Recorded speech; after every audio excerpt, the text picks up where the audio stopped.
You know, on that note, that people put so many content nowadays, again, because my guess is they don't have the right guidance. They probably just heard, oh, you know, for you to make a website and make money, you need to publish a lot of content, which is not the case, or at least is not always the case. So my website right now, I don't believe has more than 55, hang on a sec, 55 articles posted. Some of them are really bad because I haven't touched them since I launched the website, and I didn't have the knowledge that I have right now. So they're not very well optimized in terms of keywords, in terms of CRO. They're really bad. But there's 55 articles right now posted, and in terms of how big they are, the reviews, none of them are longer than 1,500 words. Some of them are even way less than that. The how-to articles, again, it will depend on how much information I can find out there. But again, they don't go over 2,000 words. The biggest articles that I have, they are the type of articles, best product for user, or top product for blah, blah, blah. And those are quite big because, for example, if I have a top 10, like a listicle, obviously I have a mini review for each one of them. And then at the end, I'll try to do a buyer's guide as well. So those are, like, I believe the biggest one is 5,000 words. As short as 1,000 words or so, and some of them are pretty long, 5,000 words. Yeah. Okay. Yeah, I mean, that's the biggest one. I don't think I have another one as big as that one, but okay. You know, just to give you a range. Gotcha. Very cool. And I was just talking to our mutual friend yesterday, Marty, who hit 100 articles on his site, and he's making like north of 5,000-ish per month. So happy for him. It's awesome. Yeah, he quit his job in like September, October timeframe. Yeah. So yeah, so super cool. And just another example, like, you don't have to have a crazy amount of content. And I'm part of the problem, right? Because people will see like out of context case study information that I have to live on YouTube and do stuff, and people watch the one thing, maybe not watch all of it, and then just think, hey, I'm going to replicate that, which generally is not going to work. So just full disclosure. I mean, you're not going to fail completely, most likely. But yeah, if someone's just like, hey, I'm going to copy something exactly, probably not going to work. Okay. Yeah, and I believe the problem is, Doug, as well, that when people are trying to make so many articles and you don't have a team in place, it's extremely difficult for you to actually optimize all those pages to make sure they have the right keywords in the right places. You know, it's difficult for you to keep track of so many articles.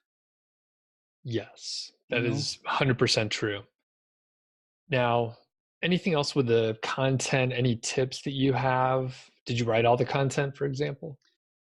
I did at the beginning, but I soon decided to get a writer on board because my extremely limited time. I have less than 2 hours per day to dedicate to this business. And straight away, I got a writer from Fiverr. Then I heard people talking about Upwork, and then I got some writers there. But at this point, I'm not writing any content. I'm just doing myself the introduction, so I make sure the CTA it's in place, and the keywords and all that good stuff, and the outro. That's the only thing that I do to my articles. Okay, cool. And how was the quality from Fiverr? It was ranking number 1, some of them. So in terms of Google quality, if you mean, they were ranking. So they were good, but I had to touch them a little bit. Obviously, English is not my first language, so I couldn't say, hey, this article is not that good, but they're not perfect, of course. They're not perfect. I mean, most of these guys that you hire, probably they're from India, Philippines. My actual writer now, she's from Kenya.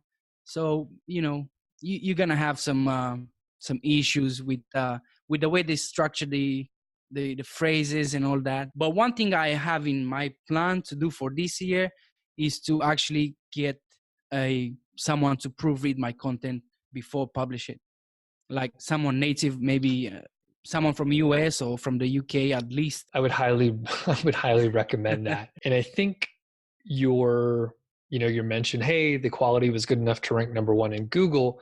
However, that could be due to very good keyword research and may not reflect on the quality of the article.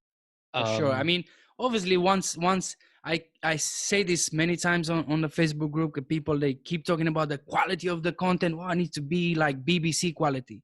It doesn't have to be BBC quality, but once you rank, obviously you need to make it good for the user, so the user can read it, can leave comments, share it maybe. When people, they go just mad over how good quality needs to be.